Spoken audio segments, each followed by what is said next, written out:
What is up, everybody, and welcome back to the Slakks YouTube channel. Today we're going to be going over the TI-10 main event alongside of all the teams that have qualified for this year's international. But before the video begins, I just want to say thank you guys so much for all the support in my previous TI qualifiers video. It's just broken the 2,000 views mark, and I'm very excited to continue with some awesome Dota coverage.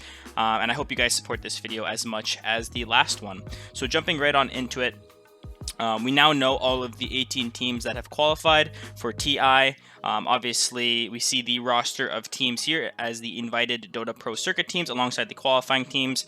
Undying from North America, SG Esports from South America, OG from Western Europe, Team Spirit from Eastern Europe, Elephant from China, and Southeast Asia, which is Fnatic. I was 3 out of 6 on my previous video. Definitely go check that out if you haven't already. A lot of people commenting, giving their opinions. Obviously, I had some pretty bold statements in my previous video, which some people liked, some people didn't like, but that's the purpose of these videos. So overall, obviously we know the location of TI-10 has changed, that being in Bucharest, Romania at the Arena Națională. Obviously, Sweden didn't deem the TI event as a quote-unquote pro event and didn't accept us as actual competitive players, unfortunately. But again, I think the Arena Națională will be a great place. Bucharest, Romania apparently is a very beautiful city. Would have loved it to come back to North America, obviously with COVID kind of slowly going down, but I think this is a really great site for this next TI. The prize pool obviously staying at a whopping 40 million plus, which is honestly super awesome. This year's battle pass wasn't the greatest, I think, and that's had a lot of like disruption amongst the community, but I definitely do think that the previous battle pass was really well done. But besides that, we're going to be going over the qualified teams first from each region, and I'm going to give a ranking based off of each of the teams. Then I'm going to go over all the teams as a whole. Then I'm going to go over the country representation and the amount of teams per region that have qualified. So in regards to the qualified teams, Undying from North America, very easy road, I would say, to actually qualifying. They didn't really have any tough opponents, and I did have them as one of my pick teams, and they did follow through.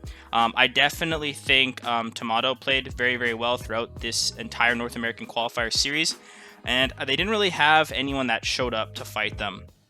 SG Esports, I definitely think they were a little bit of an underdog to me. I didn't necessarily see them coming out on top. I personally picked No Ping, just based on the fact that they just came back from the Animajor. But regardless, they played very well. Had a really close South American final. But I do think they are a pretty decent team coming out from that region. OG, obviously, people are going to give me a lot of hate for what I said with a very bold statement. They just didn't really prove a lot to me previously before this qualifier. But now that I know this, I can't really count them out. They played absolutely amazing with very interesting drafts, picking, Chen in the position 5 for No Tail. Honestly, changing a lot of the way that we structure around stacking camps, pushing waves, being aggressive on the map, and I also want to shout out Tundra Esports, who lost to OG 3-2 in the best of 5. They played really well, pulling out a Winter Wyvern mid, which was really awesome. 9 played absolutely amazing in that series. They would have been a cool team to watch.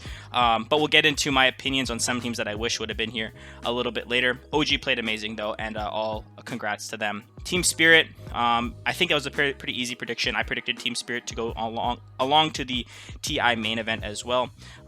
Toronto, Tokyo, and Yatoro played really awesome, and they didn't really have any competition. I think the grand finals was 3-2 or 3-1, I can't remember correctly, which was my bet was a 3-0.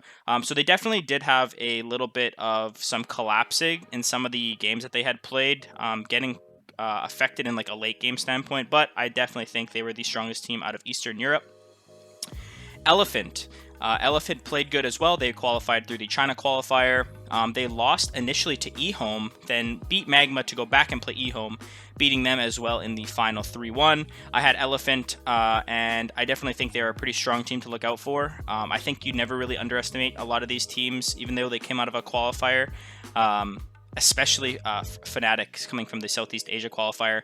Raven, Schwan, they played amazing. The whole team of Fnatic played super good and had a really good comeback against TNC in the best of 5 there. I'm going to have timestamps, so if you guys want to clip to specific spots, definitely go check that in the comment section so you can skip to my predictions, some hot takes, and some bold predictions later on in this video.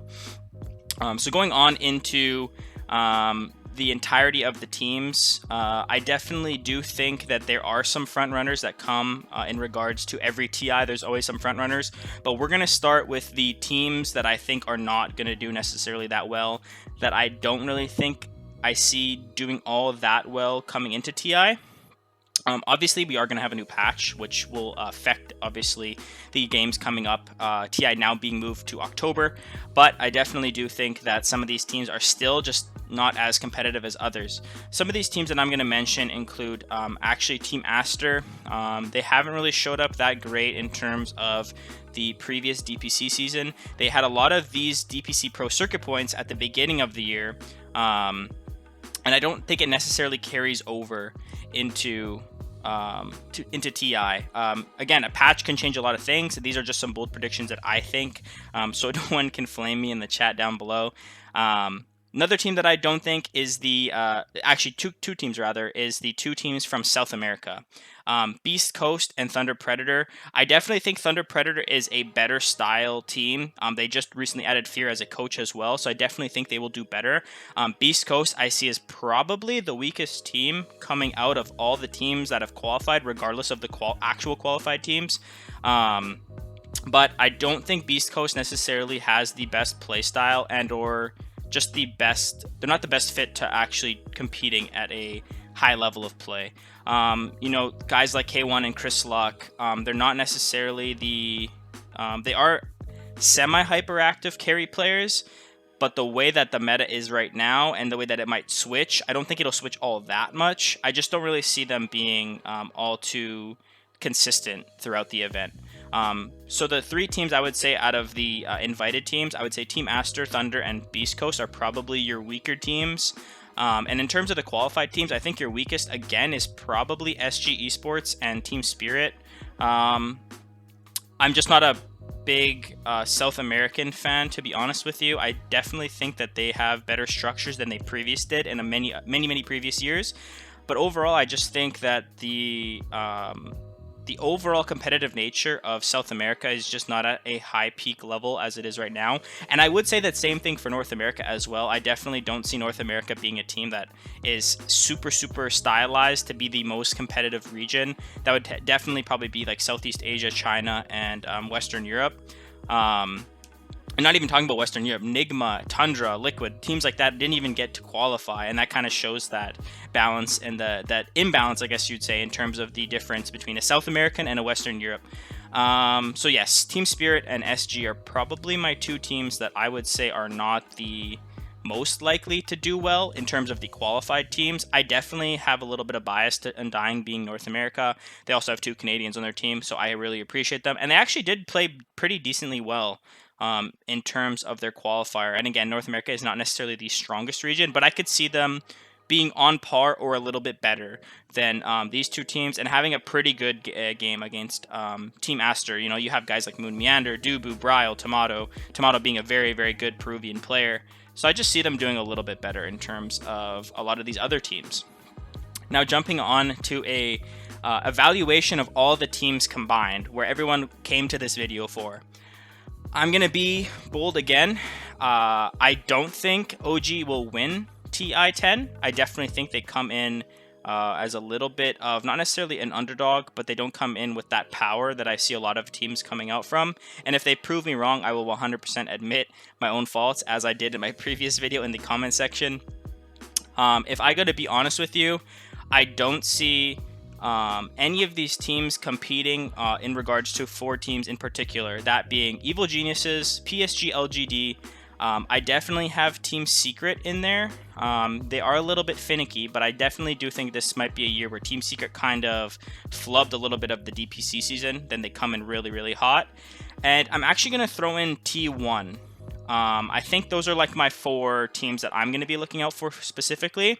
And as you may or may not know from the title of this video, I got PSG.LGD being the TI champion of this year. I think they are by far the strongest team. I don't really see any other teams showing up as strongly comparative to the previous couple of years, and I definitely think they're a stronger team now than they were in previous TI years. Obviously, China hasn't won a TI in the past, I think, 3 or 4 years. So them coming in this season with a little bit of a break, I think they are the strongest team, and they also have the most teams at this TI, being 5 Chinese teams.